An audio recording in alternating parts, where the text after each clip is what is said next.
दंडवत हो. स्मृतीस्थळ निरूपणाच्या सत्रामध्ये प्रथम क्रमांकाची स्मृती श्रवण करणार आहोत. भटोबासांचे पिते ते महादेव भट. आधीच्या 0 क्रमांकाच्या स्मृतीमध्ये स्वामींचा त्रिविध परिवार आपण श्रवण केलेला आहे. यामध्ये आचार्य भट्टोबास जे आहेत त्यांचा परिवार किंवा त्यांच्या संदर्भामध्ये जी काही माहिती आहे थोडक्यामध्ये ती या प्रथम स्मृतीमध्ये दिलेली आहे. भटोबासांचे पिते ते महादेव भट. भटोबासांचे जे वडील आहेत त्यांचं नाव महादेव भट आहे. ते पुरी या गावचे ते आहेत. भटोबासा चौघे भावंडे. आणि भटोबासांच्या परिवाराबद्दल सांगतात की भटोबासांना 4 भाऊ आहेत, म्हणजे एकूण ते 4 भावंड आहेत. वडील सारंगपाणी भट, वैजोबा उमाईसे, म्हणजे हे 4 जण आहेत. सारंगपाणी भट, वैजोबा, उमाईसा आणि भट्टोबास असे 4 भावंडे. उमाईसे ती हात रीती झाली, आणि उमाईसा ज्या आहेत त्या हात रीती झाली म्हणजे त्या विधवा झालेल्या आहेत. सारंगपाणी भट ते वाटे मारले. आणि सारंगपाणी भट म्हणजे जे सर्वात मोठे बंधू आहेत ते वाटे मारले, म्हणजे काही व्यापारानिमित्त ते चाललेत किंवा येत असताना त्यांना काही दरोडेखोरांनी वगैरे म्हणा उपद्रव केला आणि त्यामध्ये ते मारले गेले. माताबाईसे तेही रावस गावी सीदनाथी, तेने दुःखे गुंफा केली, म्हणजे वडीलही नाहीत आणि मोठा भाऊ सुद्धा सरला आणि उमाईसा या हातरित्या झालेल्या आहेत. म्हणजे सर्व बाजूने ते दुःख आलेलं आहे. आणि घरातलं बहुतांशी जे काही दुःख आहे ते आई वडिलांकडे आहे. आणि त्यामध्ये देखील पुरुष व्यक्ती करता धरता नसेल तर ते सर्व जे काही दुःख आहे ते त्या घराच्या मुख्य जी कोणी माता आहे किंवा त्या घराची जी मुख्य जी कोणी आहे त्या व्यक्तीवर ते सगळं दुःख येत असतं. यथा शांताबाईसांच्या लीळेमध्ये आपण बघतो की शांताबाईसांच्याही बाबतीमध्ये असाच प्रकार झालेला आहे. पतीही सरले, मुलगाही गेला, एक मुलगी हातरीती झालेली आहे आणि सोबतच जी काही दुसरी मुलगी आहे तिला वेड लागल्यामुळे तिला पाठवलेलं आहे. असं सर्व बाजूने ते दुःख आलेलं आहे. आणि भट्टोबासांच्या बाबतीतही अशाच प्रकार झालेला आहे त्यांच्या परिवाराच्या बाबतीमध्ये. आणि मग माता आबाईसा ज्या आहेत तेही रावस गावी सिद्धनाथी, रावस गावला सिद्धनाथी त्याने दुःखे गुंफा केली, म्हणजे ज्या ठिकाणी आपण राहतो तिथे जर का राहिलो तर ते दुःख परत परत परत परत उमळून येईल. आणि म्हणून त्यांनी काय केलेलं आहे ते ठिकाण बदललं आणि रावस गावला येऊन त्यांनी त्या दुःखामध्ये वगैरे काय केलेलं आहे ते इथे राहायला लागले. तिथे गुंफा केली. तेत होती तव दादोस आले. आणि तिथे असताना दादोसांचा आणि त्यांचा संपर्क झालेला आहे. तयापासून काही अवघ्या गोमटे झाले. आणि दुःखी व्यक्ती जो असतो त्याला थोडस अध्यात्म जर का ऐकायला वगैरे जर का मिळालं तर त्याला ते बरं वाटत असतं. दुःखी व्यक्ती आहे तो एकतर मंदिर वगैरे अशा काही आध्यात्मिक वास्तूच्या शोधामध्ये असतो आणि त्या आपल्या जवळ असलेल्या मंदिरामध्ये म्हणा वगैरे तो जातो आणि शांतपणे थोडा वेळ बसतो. काही लोक मार्गामध्ये जातात असंही होतं. आणि त्या ठिकाणी जी शांतता आहे, काही लोक स्थानाच्या ठिकाणी जाऊन थांबतात. अशा पद्धतीने अध्यात्माच्या संपर्कामध्ये आपण जात असतो. त्यामध्ये काही निरूपण समजा ऐकायला मिळालं वगैरे तर अजून त्या दुःखी व्यक्तीला बरं वाटत असतं. कोरोना काळामध्ये जेव्हा सुरुवात होती तेव्हा म्हणजे असं होतं की कोरोना झाला म्हणजे माणूस मरणारच. त्यावेळेत मला फोन आलेला की म्हणजे मला क्वारंटाईन केलं आणि ते म्हणाले की आता मला एवढी भीती वाटायला लागली की आता आपण या रूमच्या बाहेर पडणार नाही. आणि त्यामध्ये तुमचं ते रेकॉर्डिंग मला मिळालं. आज 21 दिवस झाले मी तुमचं रेकॉर्डिंग ऐकतोय. मी जिवंतही आहे आणि मी चांगलाही झालो त्याच्यातनं. म्हणजे त्यावेळेला अध्यात्माचा आधार त्या काळामध्ये प्रत्येक जण काही ना काही श्रवण करत होते, अध्यात्माच्या संपर्कामध्ये जात होते. जे अध्यात्माच्या संपर्कात नसतात ते लोक आत्महत्येच्या संपर्कात जातात बरं का. ज्यांच्याकडे अध्यात्म आहे ती व्यक्ती कधी आत्महत्या करू शकत नाही, कारण अध्यात्माचा मोठा आधार असतो. आणि म्हणून इथे जे दादोस आहेत ते दादोस काही ना काही निरूपण करत होते आणि त्या निरूपणाचं श्रवण केल्यामुळे अवघ्या गोमटे झाले. त्यांच्यापासून अवघ्या म्हणजे इथे आबाईसा तर आहेच, उमाईसा पण आहेत, अजून कोणी ऐकायला येतही असतील, अजून कोणी, त्यांनाही त्याचा लाभ झाला. तसा काही उल्लेख याच्यामध्ये नाहीये. परंतु ते जे श्रवण केल्यामुळे त्यातनं जे काही मानसिक आधार मिळाला तेही गोसाव्यांचेही गुण सांगितले. आणि ते लाभ होण्यामागचं कारण असं आहे की आमच्या स्वामींचेही गुणवर्णन त्यांनी सांगितलेलं आहे. स्वामी कसे दिसतात, काय वगैरे, स्वामी काय म्हणतात, स्वामी काय म्हणाले वगैरे वगैरे इत्यादी स्वामींच्या निरूपणातला जो संदर्भ आहे तोही दादोसांच्या त्या निरूपणामध्ये वगैरे प्रवचनामध्ये येत असणार आहे. आणि तेही गोसाव्यांचेही म्हणजे स्वामींचेही म्हणजे स्वामींच्या व्यतिरिक्तही ते सांगत होते आणि स्वामींबद्दलही सांगत होते. दादोस हे कसे आहेत, अन्यपंथी आहेत, विद्यावंत आहेत देवतेचे, आणि त्याच्यामुळे त्यांची स्वामींवर परमेश्वर बुद्धी नाही आहे. कारण की बिढारावर, एका बिढारावर दुसरं बिढार नसतं, एका साधनावर दुसरं साधन दिल्या जात नसतं, आणि ते दिलं तरी ते होत नसतं. आणि म्हणून आधीचं साधन जर का शून्य झालं तर मग परमेश्वर आपलं साधन देऊ शकतं. आणि म्हणूनच दादोसा उपलक्षणे यांनी स्वामींकडे अनेक लोकांना आणलं, परंतु ते मात्र स्वामींचे होऊ शकले नाही. उलट स्वामींचं जर का कोणी होत असेल तेही त्यांना पटत नव्हतं. अशा प्रकारची स्थिती दादोसांची आहे. आणि म्हणून ते सांगत असताना मध्ये मध्ये जे प्रमाण देतात त्या प्रमाणामध्ये आमच्या स्वामींचं देखील प्रमाण ते देत आहेत. आणि त्याच्यामुळे स्वामींचंही गुणवर्णन आणि स्वामींच्याही जे काही विचार तत्वाचं जे काही श्रवण आहे ते आबाई साधिक वगैरे यांच्यापर्यंत ते पोहोचलेलं आहे. मग दादोस गोसाव्यांच्या दर्शनासी निघाले. आता दादोस जे आहेत ते स्वामींच्या भेटीसाठी निघालेले आहेत. आता याच्यामध्ये तो प्रसंग जो येतो त्यामध्ये दादोस जे आहेत ते रोजच किंवा वेळ मिळेल तसं ते निरूपणाला येतात.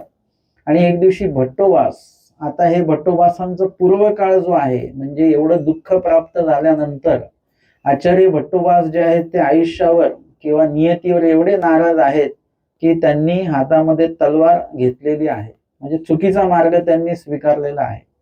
आणि त्या काळामध्ये त्यांची त्या भागात दहशत निर्माण झाली वगैरे. आणि हे सुद्धा दुःख आबाईसांना आहे.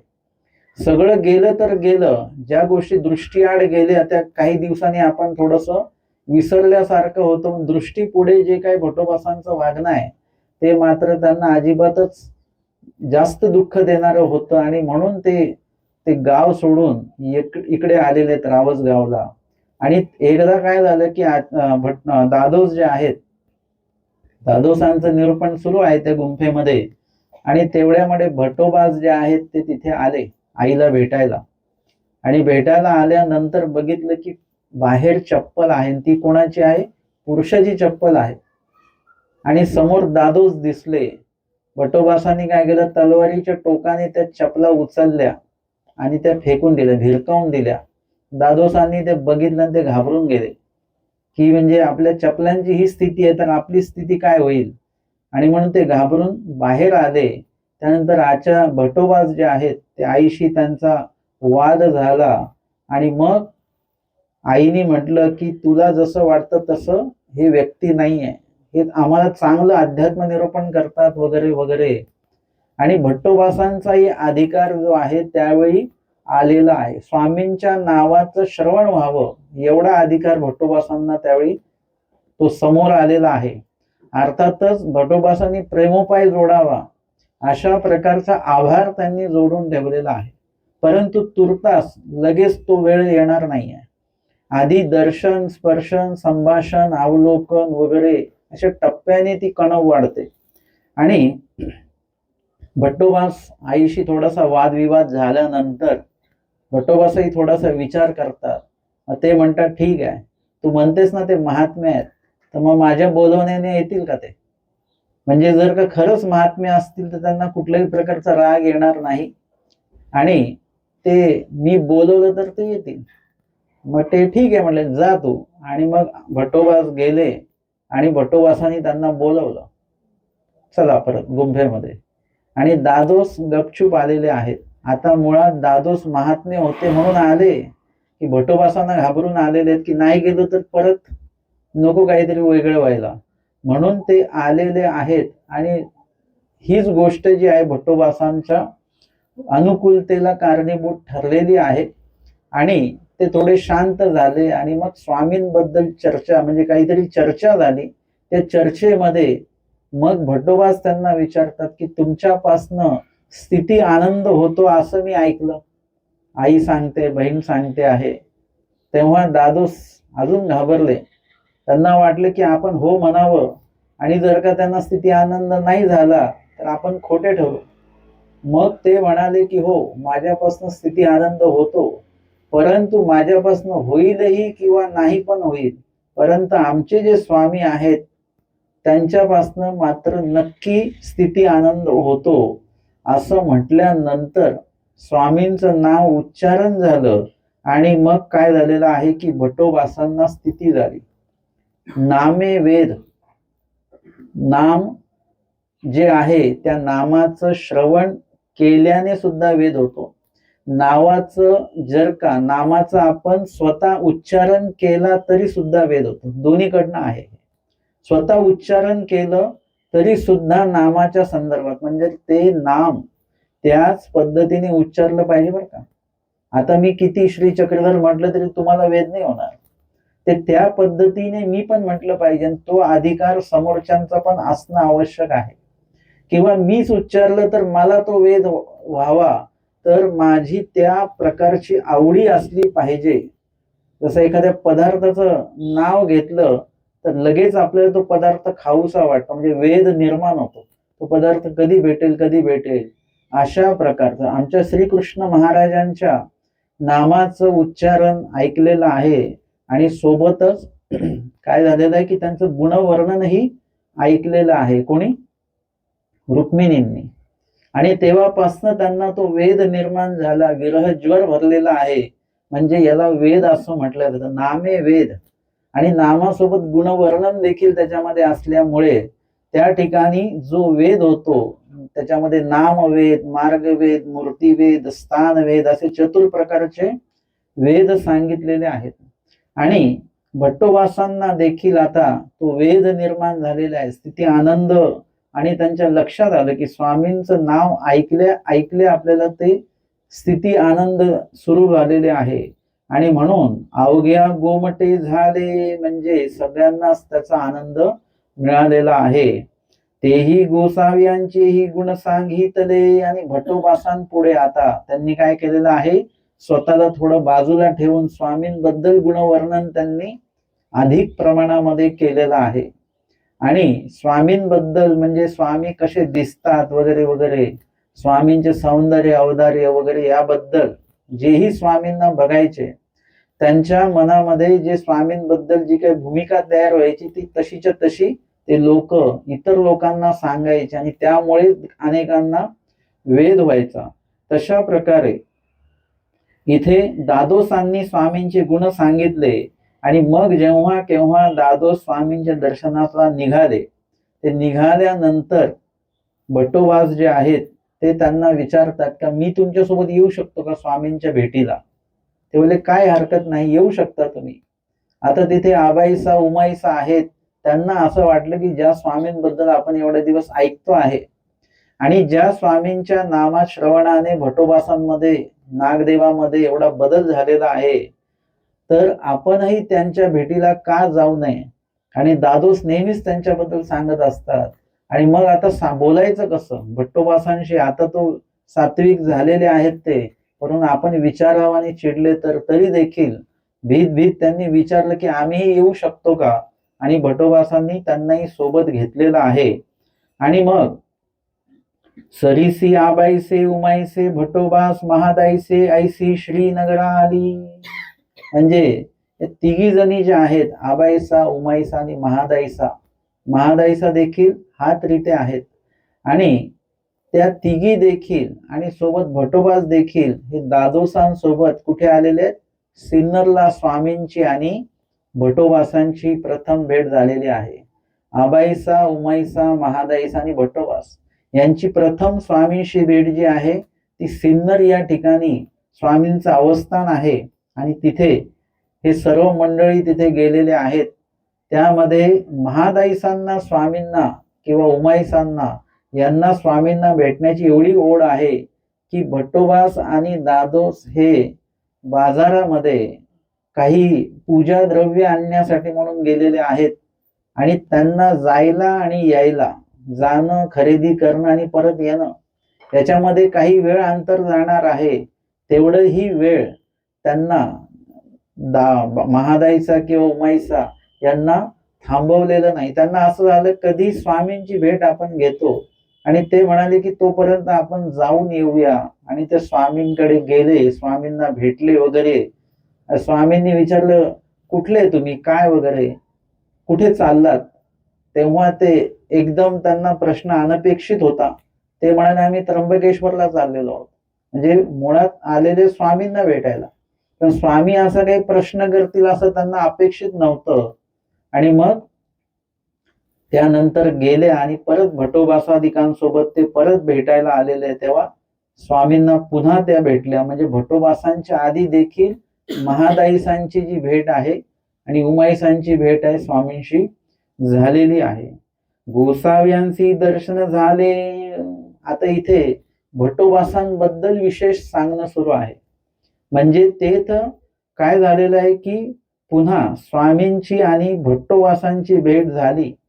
तेथ अधिकची वेदू संक्रमणाला. म्हणजे तिथे काय झालेलं आहे की आधी जेवढा वेद होता त्याही पेक्षा जास्त वेद. जसं तुम्ही एखाद्या मार्गाबद्दल ऐकलेलं असेल तर तुम्हाला तिथे जाण्याची ओढ निर्माण होते की आपण एकदा गेलं पाहिजे. आणि तिथे गेल्यानंतर तिथलं जे काही धार्मिक वातावरण सर्व सकाळपासून ते दिनचर्या पूर्ण तुम्ही अनुभवली. नुसतं त्या भूमीत जरी पाय ठेवलं की आपल्याला बरं वाटतं, एकदम किती शांत वाटतं इथे किती प्रसन्न वाटतं. हे पहिलं वाक्य नुसतं भूमीत पाय ठेवल्यानंतर आपल्या मनामध्ये येतं, वाचेमध्ये येतं. आणि सोबतच तिथली दिनचर्या पूर्ण पोथी पान घोक सगळं जर का आपण तिथे बघितलं, देवपूजा वंदन सेवा दास्य, की अजून प्रसन्न वाटतं. असं वाटतं इथून जाऊच नाही.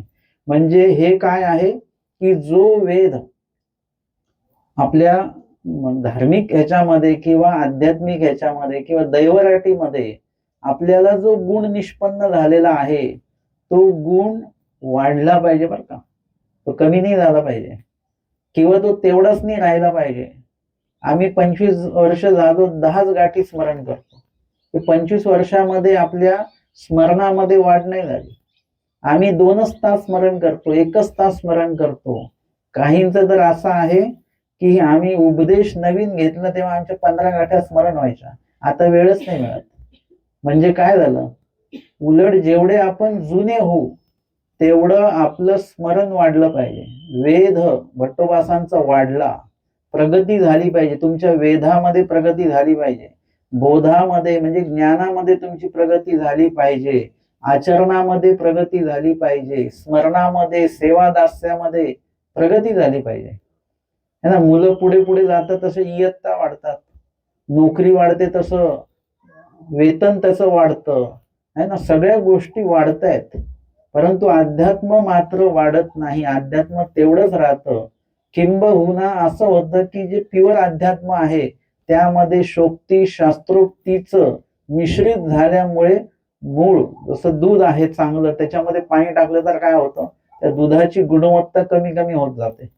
तशा प्रकारे आपल्या श्रीमुखीचं जे अध्यात्म आहे, जे काही तत्वज्ञान आहे, त्याच्यामध्ये शोक्ती, शास्त्रोक्ती, लोकोक्तीचं जेव्हा मिश्रित होतं तेव्हा मूळ अध्यात्म जे आहे त्यामध्ये फिकेपणा यायला लागतो. आणि मग आपण आपल्या स्मरणाचा वेळ वेगवेगळ्या गोष्टींसाठी द्यायला लागतो बरं का. जसं ते मी सांगतो ना, विदर्भामध्ये ती पद्धत आहे, सकाळी किती वाजता उठतात? 4 वाजता, 3 वाजता उठून काय करतात? पश्चात प्रहरी उठीजे, तो सारस्वत काळ स्मरणासाठी उठायला सांगितलं. परंतु काय होतं की ते पूर्णासाठी उठतात.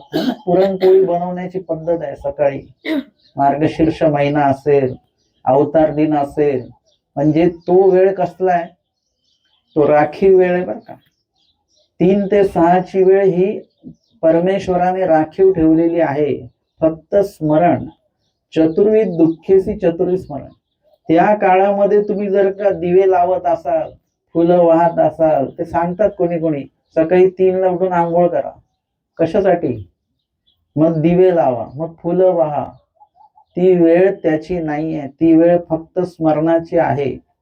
त्या वेळेला श्री चक्रधर स्वामी कोण स्मरण करतं याचं चिंतन करत असतात, कोण किती दिवे लावतं याचं चिंतन परमेश्वर करत नाहीत. आणि म्हणून ती जी वेळ आहे ती वेळ स्मरणाला दिली पाहिजे. स्मरणाची वेळ कशालाच द्यायची नाही. इतर गोष्टींची वेळ स्मरणात घेतली तरी चालेल.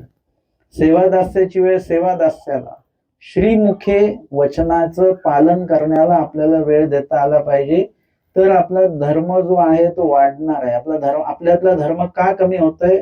त्याचं कारण ते आहे की आपण श्रीमुखीच्या नसलेल्या गोष्टींचं अनुपालन करण्याचा प्रयत्न आपण करतो आहोत. म्हणून आपला विधी वाढत नाहीये, आपल्यातलं अध्यात्म वाढत नाही, कमी कमी होत चाललेलं आहे.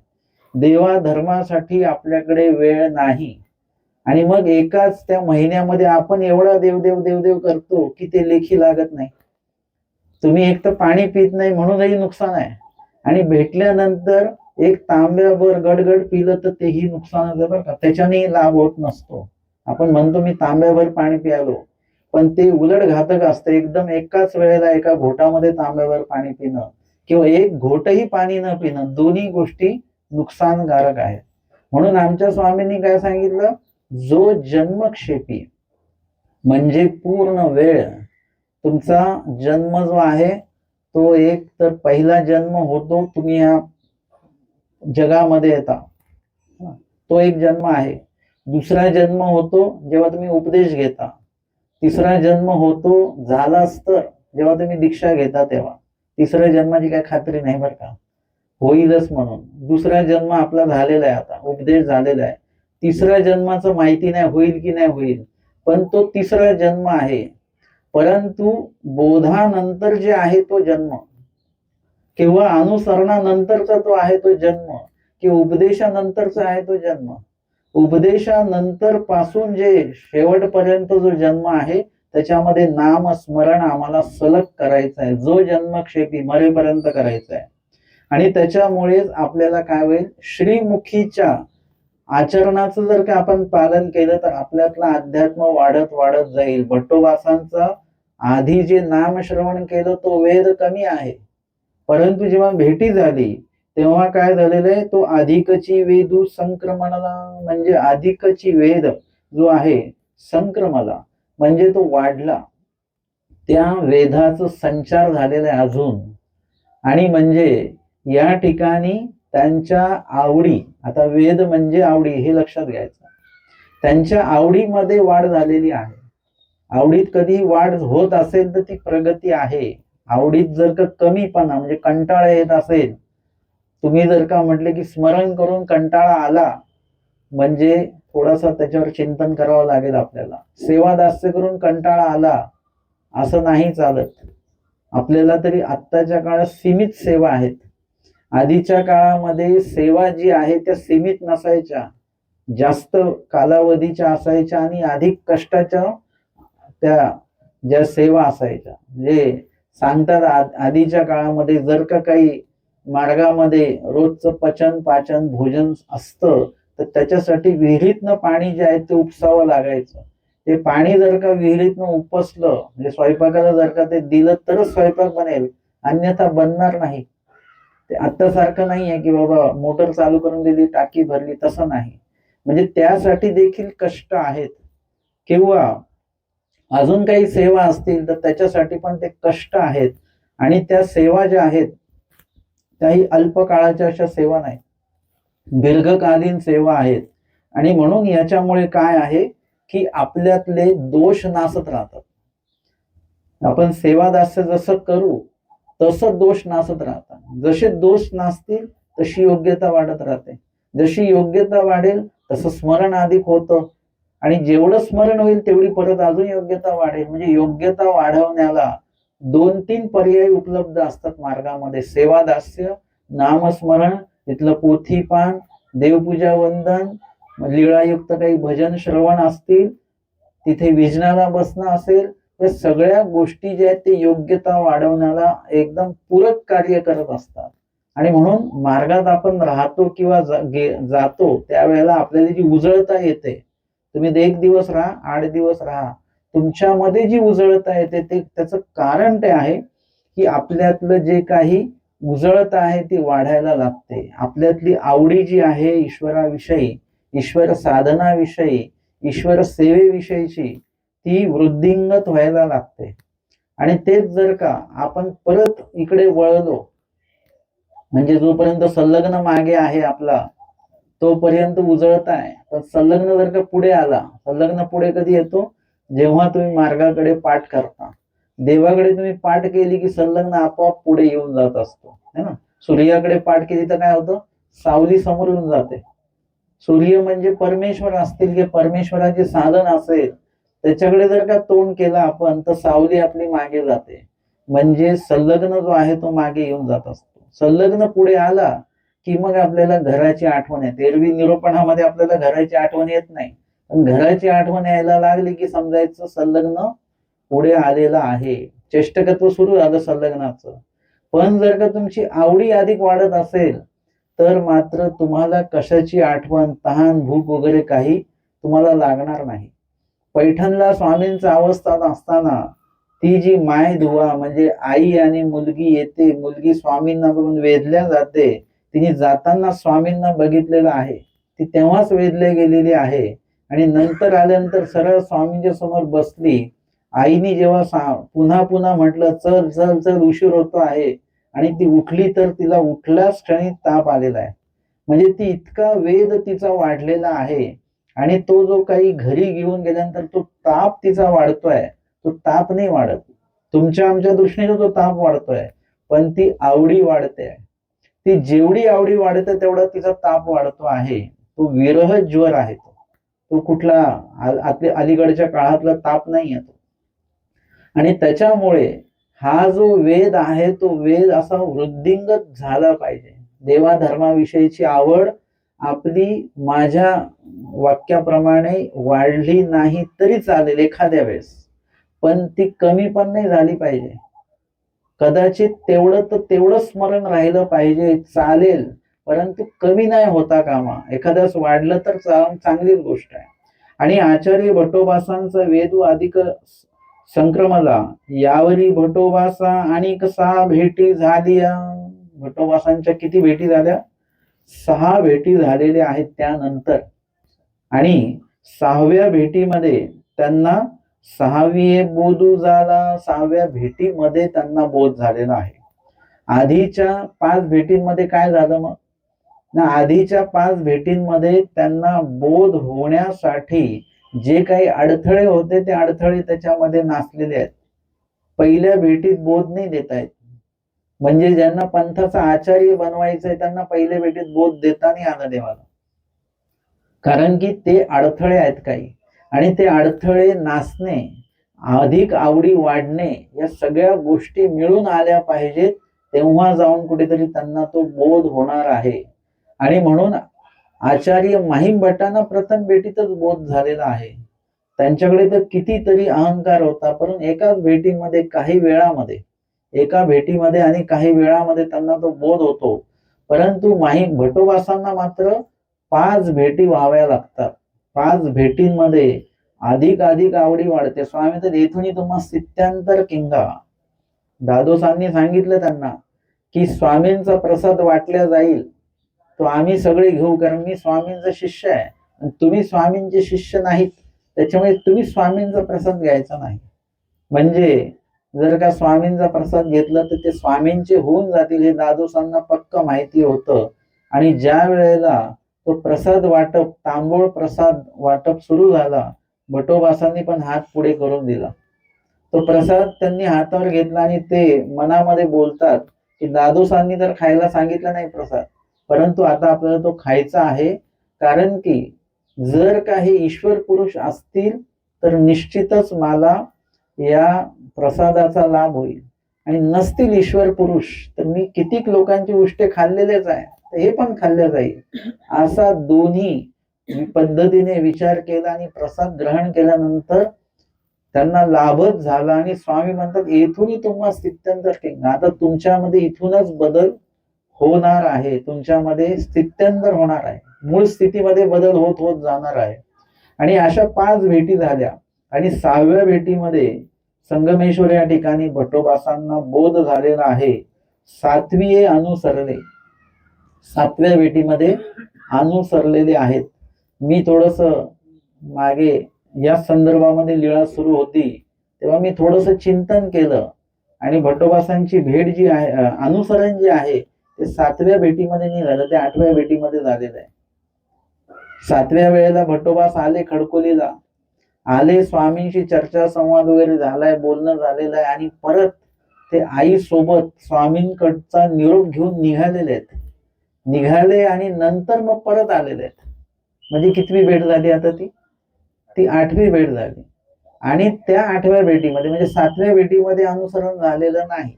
आपण धरताना 7व्या भेटीतच धरून चालायचं. तुम्हाला त्यातलं बारीक चिंतन फक्त दाखवलेलं आहे की म्हणताना 7व्या भेटीतच म्हणायचं, परंतु भेट मात्र 8 झालेले आहेत आणि ते स्वामींकडनं सर्व निरोप घेऊन आई सोबत वगैरे निघून गेलेले आहेत. आणि मग निघून गेले परंतु देहिक निघून गेलेले आहेत, मानसिक मात्र स्वामींकडेच आहेत ते. आणि तेव्हा त्यांच्या मनामध्ये तेच विचार सुरू असतानाच परत ते आईकडे सर्व जबाबदारी दिली, नुसतं गाठोडं नाही दिलं, ती जबाबदारी देऊन टाकली की माझी वाट काही बघू नका, मी येईन, तुम्ही चालत राहा पुढे. आणि मग आचार्य भट्टोबास जे आहेत ते परत माघारी आले. ती 8वी भेट झाली आणि त्या 8व्या भेटीमध्ये मग स्वामींचा आणि त्यांचा अनुसरणासंदर्भात, अधीनत्वाच्या संदर्भात, सन्निधानाच्या संदर्भामध्ये जी काही वार्तालाप झाला आणि त्याच्यामध्ये आचार्य भट्टोबा स्वामींना अनुसरलेले आहेत म्हणताना 7वीच म्हणा, मुळामध्ये बारकाईने बघितलं तर ती 8वी भेट आणि त्याच्यामध्ये त्यांचं अनुसरण झालेलं आहे. 32 वर्ष अनुसरले आणि त्यांचं जे अनुसरण झालेलं आहे ते कितव्या वर्षी झालं? 32 वय होतं. स्वामी सांगतात जोची अवसर विषया तोची ब्रह्मविद्ये.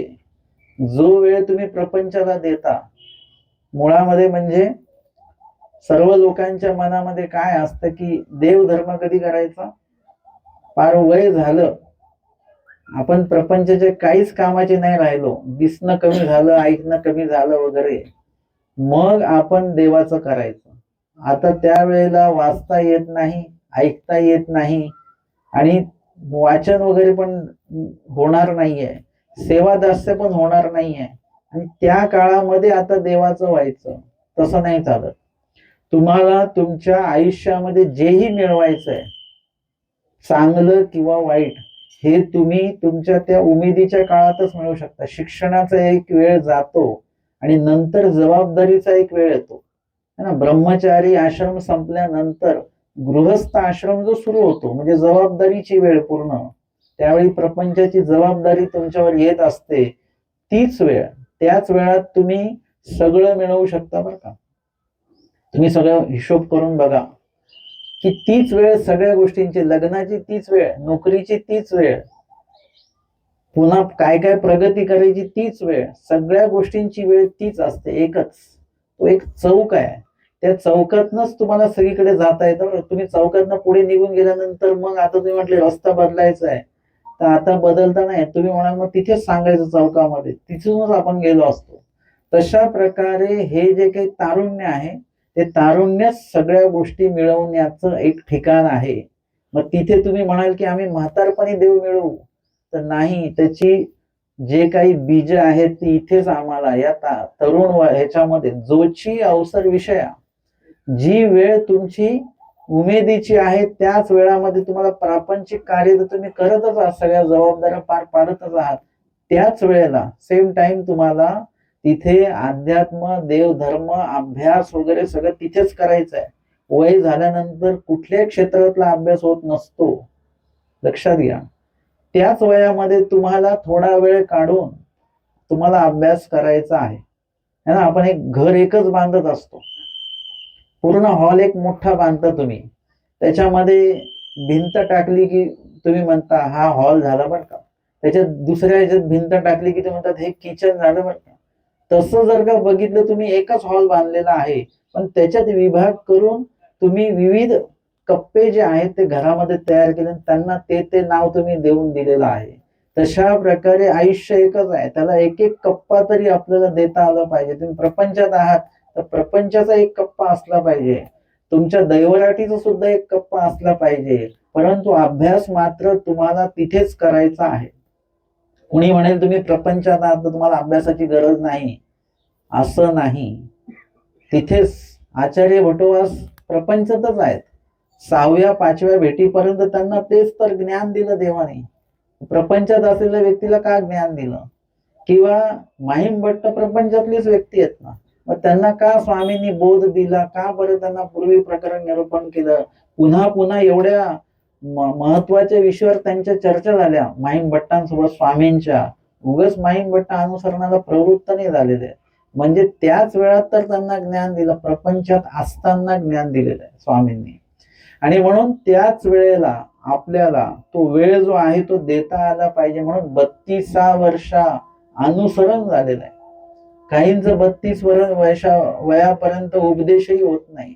उपदेश जरी झाला तर तिथून पुढे 32 वर्ष अभ्यास नाही, काहीच नाही. महानुभाव पंथातले कितीतरी उपदेशी असे आहेत की ज्यांनी उपदेश खूप लवकर घेतलेला आहे पण ज्ञान मात्र काहीच घेतलं नाही. ज्या पंथात आपण आलोय त्या तत्वज्ञानाचं एक पुस्तक त्यांनी उघडून बघितलेलं नाहीये, अशी परिस्थिती आहे. आणि इथे जे आचार्य भट्टोबास आहेत ते स्वामींना 32 वर्षे अनुसरलेले आहेत. 4 वर्षे सन्निधान झाले आणि 4 वर्ष स्वामींच्या सन्निधानी राहिले. फक्त 4च वर्ष, खूप 40-50 वर्ष नाही राहिले. परंतु 4 वर्षामध्ये एक जे भट्टोबास आम्हाला दादोसांच्या भेटीच्या वेळेला जे भट्टोबास दिसले, ते भट्टोबास तिथून जे कार्यकाळ सुरू झाला सिन्नर पासून, ते 4 वर्ष स्वामींचं सन्निधान आहे किंवा अनुसरणानंतर 4 वर्ष सन्निधान आहे. आणि जो काही बदल झाला आणि जे काही पंथाचे पहिले आचार्य भेटले त्याला फक्त केवळ 4च वर्ष लागलेले. म्हणजे तुम्हाला जर का देवाचं व्हायचं असेल किंवा तो प्रवास सुरू करायचा असेल तर खूप वर्ष नाही घालवायला लागत, ते लगेच होत असतं. म्हणजे कमी वेळामध्ये तुम्ही अधिक प्रमाणामध्ये दैवपैकीच काहीही प्राप्त करू शकता. फक्त तेवढा वेळ तुम्हाला पूर्ण त्याच्यासाठी देता आला पाहिजे.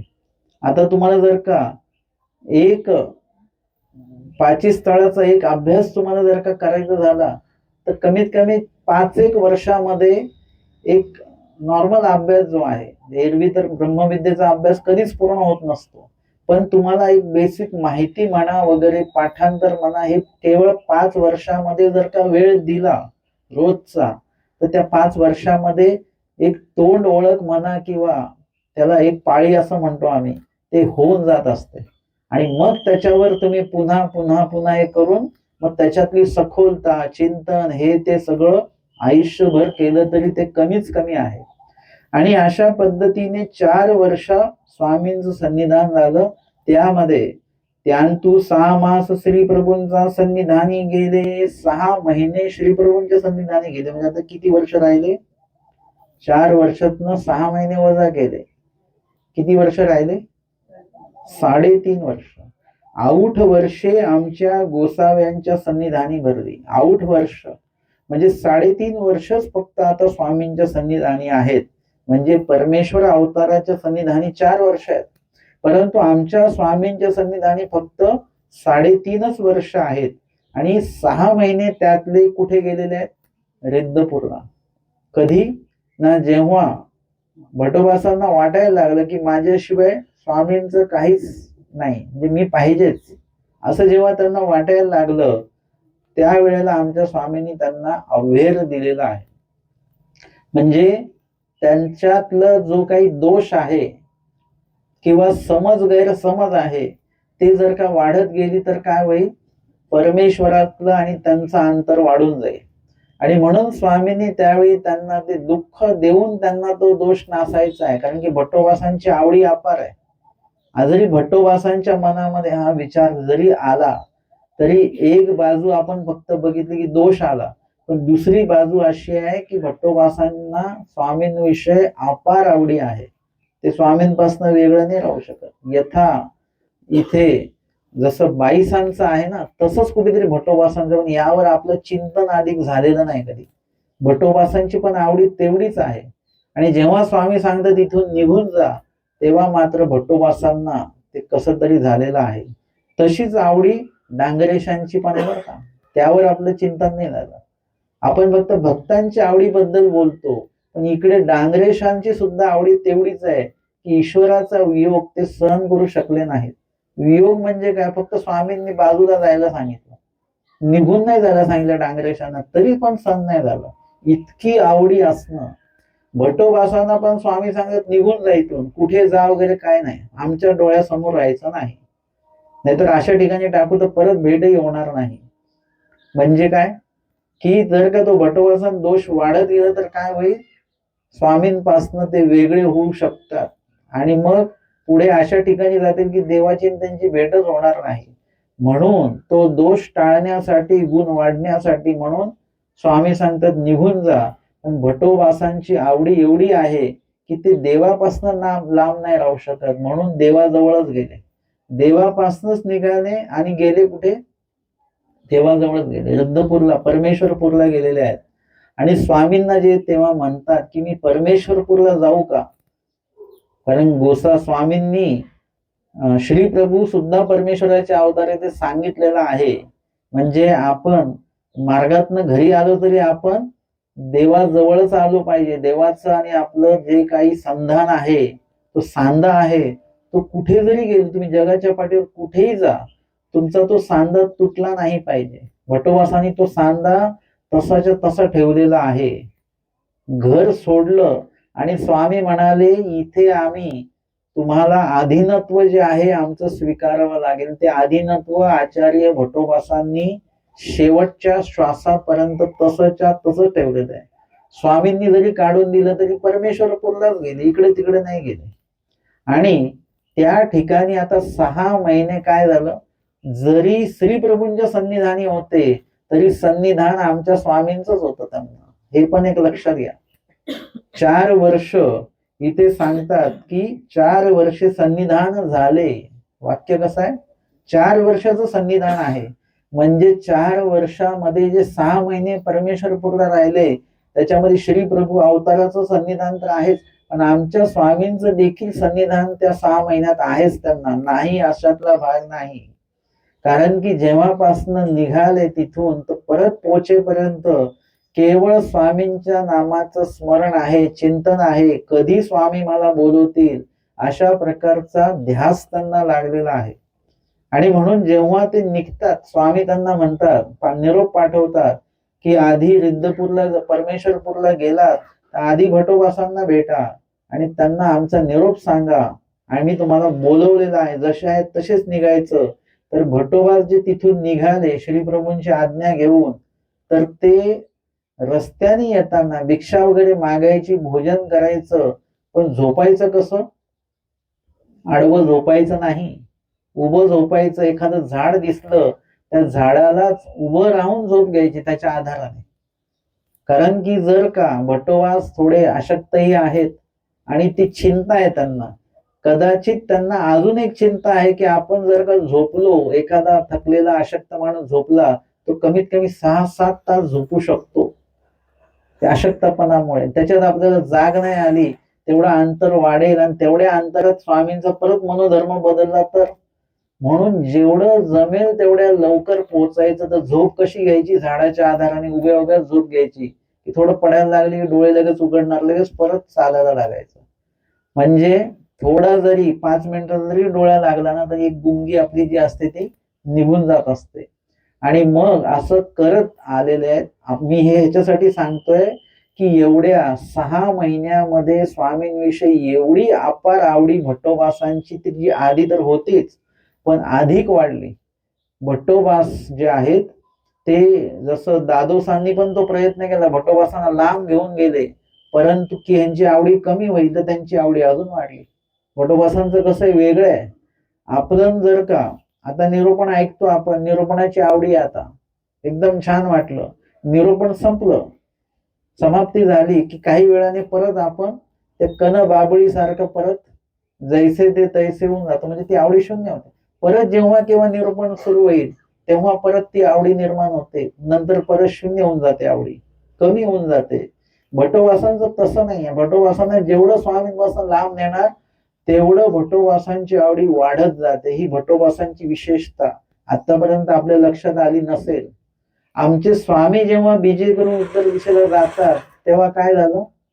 भट्टोबासांची आवडी इतक्या टोकाला गेली की दश अवस्था त्यांच्यामध्ये प्रकट झाल्या.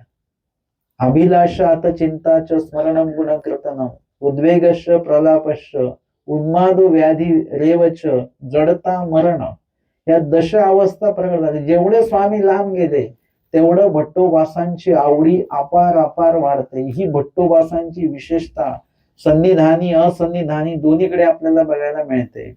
आणि अशा पद्धतीने 6 महिने श्री प्रभूंच्या सन्निधानी गेले, पण आठवण मात्र आमच्या स्वामींची आहेच. आऊठ वर्षे आमच्या गोसाव्यांच्या सन्निधानी भरली भरली. नुसते राहिले नाहीत, ते भरलं. आपण म्हणतो ना नोकरीवाले, आजचा दिवस भरला बरं का माझा. म्हणजे तो नोकरीवर आहे आणि त्या दिवसाचं जो वेतन आहे त्याला लागू झालं, त्याला म्हणतात भरणं. आणि त्या दिवशी जर का तो वेतन नाही मिळालं तर तो म्हणतो आजचा दिवस माझा भरला नाही. म्हणजे शास्त्रीय भाषेमध्ये त्याला लेखी लागणं असं म्हटलं जातं. यांची आऊट वर्षे जी आहेत ती सन्निधानी भरली, एकही क्षण असा नाहीये. भट्टोबास तर म्हणाले की माहीम भट्टांना श्रीप्रभूंच्या सेवे वेगळे दाखवाल, तसं भट्टोबासांना सुद्धा लागू होतं हे वाक्य, की भट्टोबासांना देखील तुम्ही स्वामींच्या सेवे वेगळं दाखवून बघा. कुठेतरी दिसतं का? असं दिसत नाही. आणि कुठे जर का झालं तसं तर आमचे स्वामी लगेच त्यांचा तो दोष निरसन करून टाकतात. स्वामींच्या आज्ञेबाहेर नाही आणि स्वामींच्या सेवेबाहेर भट्टोबास कुठेच दिसत नाही आम्हाला. सगळ्या ठिकाणी स्वामींची सेवा, एके सेवाच त्यांची सुरू आहे. आणि म्हणून इथे सांगतात की सन्निधानी भरली. आमच्या स्वामींच्या सन्निधानी त्यांची 3.5 वर्ष लेखी लागलेली आहेत. उगच 7-5 येथून 7 म्हणजे इथून एका दोघांनी वानरेशापासून 7-5 म्हणजे 700-500 गुरुकुळाचं जे वरदान स्वामींनी दिलेलं ते उगच दिलेलं नाही. 700-500 लोकांच्या धर्माला आपण निमित्त व्हावं, ही खूप मोठी गोष्ट आहे. हा प्रेमोपाय आहे सरळ. हा प्रेमोपाय उगच कोणाला मिळणार नाही. आपण आपल्या घरातल्या एका माणसाला उपदेशी करू शकत नाही, धार्मिक करू शकत नाही. भट्टोबासांनी 700 ते 500 गुरुकुळाला धर्माविषयी अनुकूल केलेला आहे, प्रेमाचा उपाय जोडलेला आहे. का बरं? कारण की आऊट वर्षे त्यांनी 3.5 वर्ष त्यांनी लेखी लावलेले आहेत. आपल्याला 3 तास स्मरणाचे लेखी लावता येत नाही. आपलं स्मरण जे चालतं ते उगाच असं इकडे तिकडे बघत या त्या विचाराने चालतं. 3 तास स्मरण आपल्याला लेखी लावता आलं पाहिजे. आणि भट्टोबासांनी 3.5 वर्ष जी आहे ती लेखी लावली, म्हणजे सन्निधानाची लेख आहे. ते योग्य झाले आणि योग्य झाले, त्याच्यामध्ये नुसतेच राहिले नाही. घडिले मडिले म्हणजे घडले मडले, प्रक्रिया सुरू आहेत. आम्ही उपदेश घेतला तर आम्ही घडलो मडलो पाहिजे, काहीतरी प्रमाणात योग्य झालो पाहिजे. आचार्य करुणी महादाईसे निरोविली. आचार्य स्वामींनी केलेलं एवढ्या 3.5 वर्षामध्ये एवढा मोठा बदल भटोबासांमध्ये झाला. आणि महादाईसे निरोविली, हे म्हातारी तुम्हा जागे आहोत आता, कवणे अर्थे वंचिजे ना. आणि महादाईसांना सांगतात तुम्ही सुद्धा ना पुरीकर नागदेव असं म्हणायचं ना, या येथीच्या जवळिका आन झाला असे बदल झालेला यांच्यामध्ये. ही पोच पावती स्वामींनी दिलेली आहे. आपल्याला या धर्मामध्ये आल्यानंतर आता ह्या 1 वर्षात किती बदल झाला नाही सांगू शकत. आता इथून पुढे पुढचं वर्षापर्यंत बघा, याच तारखेला पुढच्या वर्षी बघा आपल्यात किती बदल झाला. आपल्याला आपला बदल सांगता येतो का? आपण आपल्या बदलाबद्दल पोच पावती देता येत नाही. की आधीचं माझं स्मरण कमी होतं, आता वाढलं बरं का, वाचन माझं वाढलं, स्मरण वाढलं, चिंतन वाढलं. ही पोच पावती आपण आपल्याला देताच येत नाही. पण भट्टोबासांची पोच पावती ही स्वतः स्वामींनी दिलेली आहे. की हा येथीच्या जवळीके आन झाला असे. आणि महादाईसा सोपवलेल्या आहेत त्यांना. महादाईसा त्यांच्या बहीणच आहेत आणि धर्म भगिनी पण आहेत, ईश्वराच्या साधक पण आहेत. आणि मग गोसाव्यांशी प्रवृत्तंतर झाले. आता स्वामी उत्तर दिशेला बीजे करतात. शके 1194 श्रीमुख संवत्सरी माहो मासे शुद्ध चतुर्थी सोमवारी आमचे स्वामी जे आहेत ते उत्तर दिशेला बीजे करते झालेले आहेत. आणि तदनंतर मग आचार्य जे भट्टोबास आहेत त्यांना स्वामींच्या विरह अवस्था जी आहे ती प्राप्त झालेली आहे. स्मृती घेणार आहोत 2 क्रमांकाची. भट्टोबासा ईश्वर वियोगे अवस्था, ईश्वर वियोगे अवस्था त्यांना प्राप्त झालेल्या आहेत. 10 प्रकारच्या अवस्था सांगितलेल्या आहेत. त्याच्यामध्ये जे अभिलाष अथचिंताच वगैरे म्हणजे इथून जी सुरुवात होते, अभिलाष म्हणजे परमेश्वर ज्यांचा वियोग झालेला आहे त्यांची भेटी होण्याची, त्यांची भेट घेण्याचा अभिलाष मनामध्ये निर्माण होत असतो. एरवी आपल्याला नाशिवंत आणि दोषयुक्त पदार्थांचा, वस्तूंचा अभिलाष तर तयार होत असतो आणि ते आपल्याला दोषाकडेच घेऊन जातं, नरकाकडे घेऊन जात असतं. आमचे स्वामी सांगतात शांताबाईसांना की अशा गोष्टींविषयी केलेला अभिलाष किंवा दुःख हे नरकाला घेऊन जातं, पापाला घेऊन जातं, दुःखाकडे घेऊन जात असतं. परंतु ईश्वराविषयी, ईश्वर साधनाविषयी जो काही आपण अभिलाष आपण करत असतो तो आपल्याला ईश्वर प्राप्तीकडे घेऊन जात असतो. आणि हा अभिलाष आता चिंता सुरू होते त्याच्यामध्ये की देव भेटतील की नाही वगैरे. स्मरण गुण कीर्तनम, आणि त्यासाठी स्मरण केलं जात. नुसतं रडारड नाहीये त्याच्यामध्ये, नुसतंच दुःख नाहीये, नुसतंच प्रार्थना नाहीये.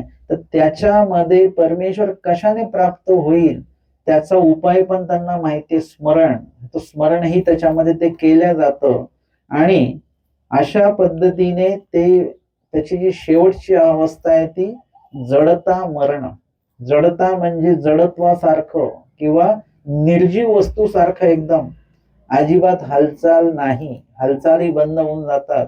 आणि शेवटची अवस्था देह सोडण्याची आहे.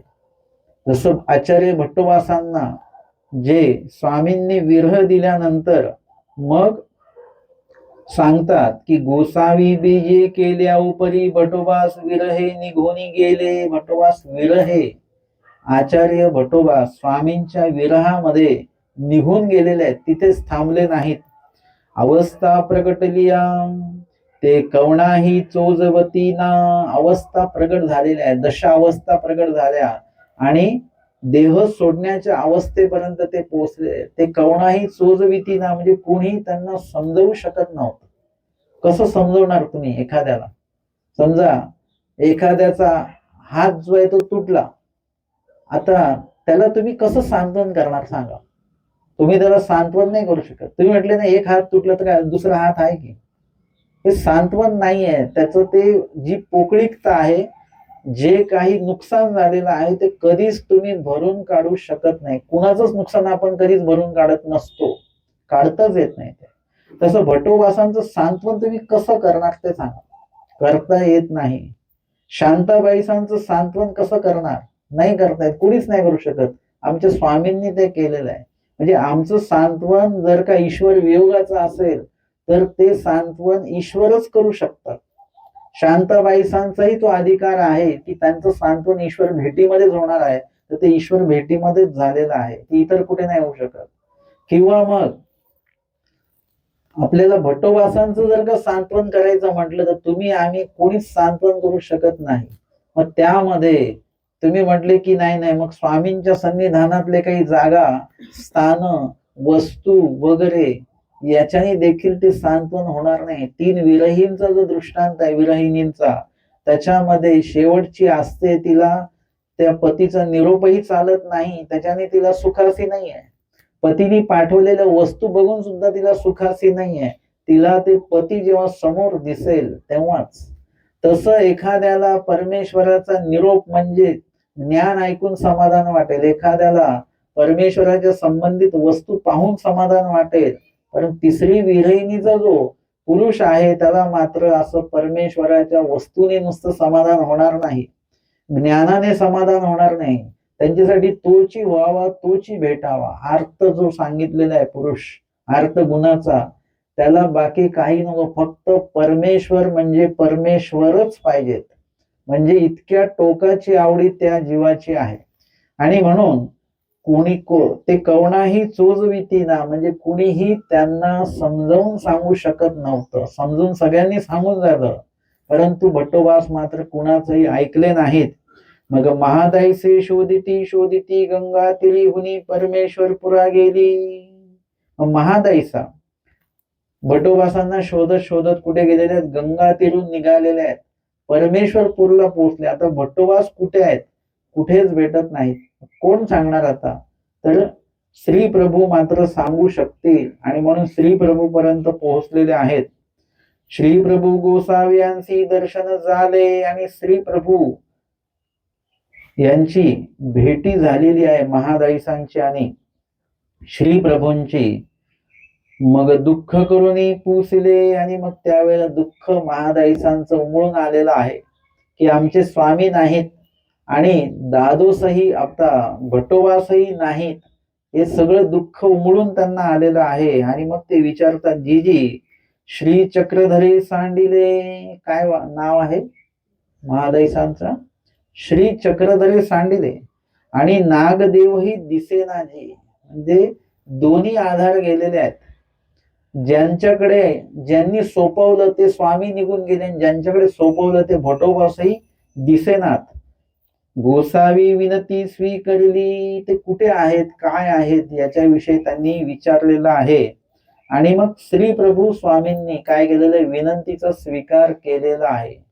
आणि श्री प्रभू गोसावी म्हणतले, आव मेली भान खेड्यासी जाय म्हणे. आणि श्री प्रभू म्हणतात, आव मेली भान खेड्यासी जाय म्हणे. भानखेडी या ठिकाणी जा. आणि महादाईसे म्हणतले, जीजी, आणि तैसेची निघाली. आणि मग महादाईसे म्हटले, जीजी, श्री चरणा लागली आणि तैसेची निघालेले आहेत महादाईसा. भानखेड्यासी गेली, भानखेडीला महादाईसा पोहोचल्या. तर काही देखती ना, परंतु तिथे आता भानखेडी हा परिसर मोठा आहे, तिथे कुठे शोधणार, कुठे बघणार. म्हणून आता परत आणि परत आत्ताच्या काळातही जर तुम्ही गेलात, आज जरी गेलात तरी तिथे थोडं जंगलासारखं आहे, काही हिंस्र शाबद तिथे येतात, असं आजही आहे. आणि तो काळ आहे 800 वर्ष आधीचा कालावधी आहे. म्हणजे त्या काळामध्ये तिथे किती प्रमाणात जंगल असेल, किती प्रमाणामध्ये भीती असेल. आणि महादाईसांना एकटं फिरायचं आहे म्हणजे हा मोठा प्रश्नच आहे.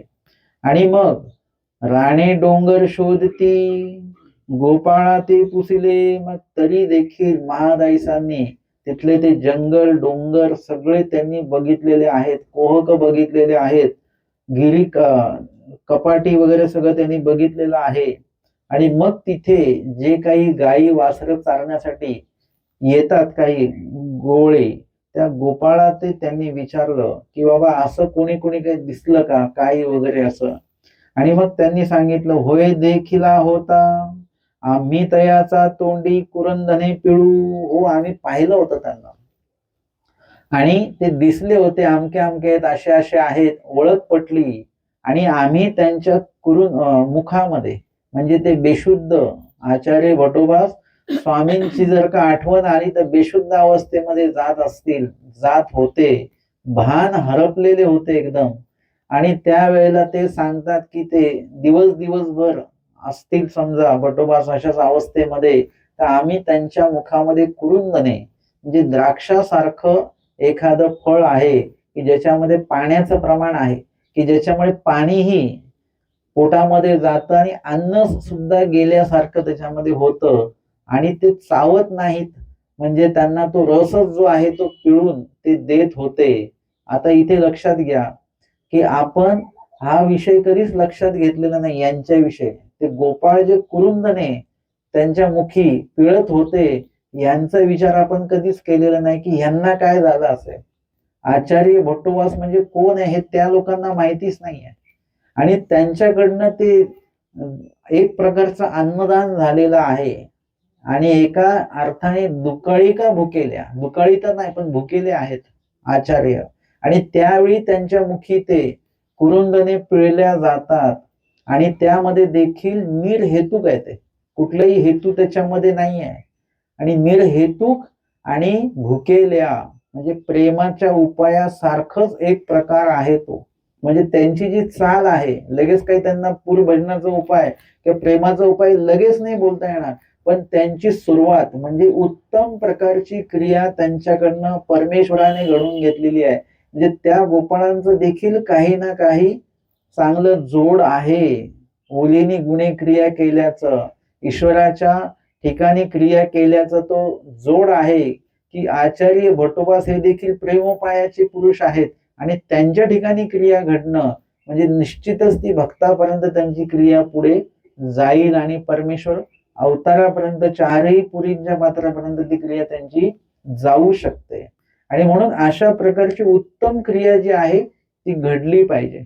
आपण काय करतो, जे साधू जेवून आले त्यांनाच परत खाऊ घालतो आहे ना, त्यांची तब्येत खराब करतो आपण. तसं नाही, त्यांना तर तुम्ही त्यांच्या स्वस्थतेने द्याच त्यांना काय पाहिजे ते. परंतु आपल्याला परमेश्वराच्या ठिकाणी हेच बघितलं पाहिजे की आम्हाला देवा प्रेमोपाय घडेल अशा प्रकारचं अन्नदान घडवा, तर ते अन्नदान उत्तम आहे. स्वामींनी जे अन्नदान उत्तम सांगितलंय ते मनुष्यत्वाचे सारी म्हणून उत्तम आहे. आम्हाला ते तसं अन्नदान आम्हाला नको पाहिजे. आम्हाला मनुष्यदेह मिळाला, आता परत मनुष्यदेह पाहिजे का आपल्याला, परत जन्म पाहिजे का? आम्हाला असं अन्नदान नको की ज्याच्यामुळे आमचं मनुष्यदेह निष्पन्न होणार आहे. आम्हाला असं अन्नदान पाहिजे की आम्हाला या कर्मफळातच येण्याची आवश्यकता नाही पडली पाहिजे. आम्हाला परमेश्वरापर्यंत घेऊन जाणारं असं अन्नदान पाहिजे. प्रेमोपूर भजन घडवणारं, प्रेमोपाय घडवणारं, आणि त्या ठिकाणी प्रेम साधन प्राप्त करणारं असं निर्हेतुक पूर भजन जे सांगितलेलं आहे ते अन्नदान आम्हाला घडलं पाहिजे. अशा प्रकारची विनंती आपण देवाला सतत केली पाहिजे. मग महादाईशी शोधुनी गाडिले, आणि त्यांनी जसं सांगितलं की आम्ही कुठे त्यांना बघितलंय त्या दृष्टीने महादाईसांनी त्यांना शोधलं, आणि मग सावधू केले, सावध केलेलं आहे त्यांना. ओळंबे झाडिले, त्यांच्या अंगावर काय झालेलं, वाळवी आलेली आहे. म्हणजे किती दिवसापासून ते तिथे आहेत, काही त्याचं गणित नाही आहे. आता चालणं बंद आहे, आणि इतकं स्थिर परिस्थिती आहे की त्यामध्ये त्या वाळव्या ज्या आहेत त्या वाळवीने सुद्धा आपलं घर करण्याचा प्रयत्न त्यांच्या शरीरावर केलेला आहे. इतके स्थिर भटोबा झालेले आहेत. आणि पांघुरविले, त्यांनी ते ओळंबे झाडिले, ती माती भीती अंगावर होती ती सगळी झाडली, आणि त्याच्यानंतर पांघुरविले म्हणजे अस्ताव्यस्त वस्त्र झालेले होते ते व्यवस्थित केले. पाटकुळे वावणी गावाजवळी आणले, आणि लगेच काय केलेलं आहे, पाठीवर घेऊन त्यांना गावापर्यंत घेऊन आलेले आहेत. मग एकी ठाई बैसोनी आपण गावांत गेली, मग एका ठिकाणी त्यांना बसवलं, सावध केलेलं आहे, थोडे शुद्धीवर आलेले आहेत, आणि स्वतः गावात गेल्या. दूध गावातनं आणलेलं आहे, बोळेवरी पाजिले, आणि आता असं काही त्यांना प्यायला द्यावं तर तसं ते घोड घेण्याची सुद्धा ताकद त्यांच्यामध्ये नाही. मग बोळेवरी म्हणजे कपड्याचा बोळा करून त्याच्यामध्ये ते दुधामध्ये बुडवून मग ते मुखामध्ये त्यांचं ते पिळायचं. अशा प्रकारे ते जे काही अन्न कण आहेत, थोडस दूध वगैरे हे कसं आहे की पोटात गेलं की तेवढंच सशक्तपणा त्यांना येईल. मग बोळेवरी पाजिले येतुलेनी मागिला पसी सावध झाले, मगासपेक्षा जास्त सावध झालेले. आता हे भटोबास असेही भेटले नसते. आता परत आपण त्या गोपाळांकडे जाऊया. त्यांनी जर का कुरुंदने पिळली नसती तर भटोबास राहिले नसते. ते अन्न जात होतं पोटामध्ये आणि त्याच्यामुळे भटोबास देहामध्ये आहेत. ती सशक्तता त्यांच्यामध्ये तेवढी का होईना ती आहे. म्हणजे इथे त्या गोपाळांना स्वामींनी कितीतरी निमित्त करवलेलं आहे. हा खरोखरच प्रेमोपायासारखंच आहे. ते जसं कवीश्वर बास आणि ते आटण्याला गेलेले आहेत. कवीश्वर इतके अशक्त झाले की आता देह जाणार आणि त्याच वेळी त्यांचे जे सांगाती आहेत ते आले, त्यांनी त्यांना पाणी दिलं आणि ते सावध झाले. ते म्हणे, अहो कशाला तुम्ही मला पाणी दिलं, मी चाललो होतो चांगलं वगैरे. ते म्हणाले, नाही, हा स्वामींचा हेतू नाही आहे. स्वामींचा हेतू नाही म्हणूनच तुमची माझी पुन्हा भेट झाली आणि तुमच्या ठिकाणी ही क्रिया घडली. म्हणजे ज्यांनी ते पाणी दिलंय त्यांना सुद्धा प्रेमोपायासारखीच क्रिया एक प्रकारची ती आहे. आणि मग येतुलेनी मागीला पसी सावध झाले, मगासपेक्षा जास्त सावध झालेले आहेत. दूध पोटामध्ये गेलेलं आहे. आता इथे अर्थातच पाणी दिलं पाहिजे होतं, परंतु दुधामध्ये काय आहे, दुधामध्ये ती सलिलता देखील आहे. म्हणजे पाण्याचंही काम दूध करणार आहे आणि अन्नाचं काम देखील दूध करणार आहे. आणि म्हणून त्यावेळेला महादायसांनी दूध जे आहे ते त्यांच्या मुखी पिळलेलं आहे. आणि अशा प्रकारे आचार्य भटोबास जे आहेत ते स्वामींच्या सन्निधानामध्ये जे काही त्यांची आवडी त्यांची वृद्धिंगत होत गेली, ती ह्याच्यामध्ये ती मरणावस्थेपर्यंत, देह सोडण्यापर्यंत त्यांची ती आवडी कार्यरूप करते आहे. परंतु ईश्वराचा मनोधर्म मात्र तसा नाही आहे. स्वामींनी त्यांना पंथाचं प्रथम आचार्य तर केलेलं आहे आणि परमार्ग त्यांच्याकडे सोपवून गेले. परमेश्वर अवतार एका जीवाकडे धर्म सोपवून जातात आणि तो धर्म त्यांनी वृद्धिंगत करायचा आहे. आमच्याकडनं एका दोघांना झाला असेल तर तुमच्याकडनं 7-5 ते दिल्या जावं आणि ते दिल्या जाणार आहे. 99 तर 7-5 लोकांपर्यंत नाही, 700-500 लोकांपर्यंत नाही, तर 700-800 वर्षानंतर देखील जे ज्ञान आम्हाला मिळालं त्याला कुठेतरी भट्टोबास निमित्त आहेत. स्वामींनी त्यांना निमित्त करवलेलं आहे. अशा पद्धतीने आजच्या सत्रामध्ये आपण या ठिकाणी या स्मृतींचं श्रवण आणि चिंतन केलेलं आहे. दंडवत हो.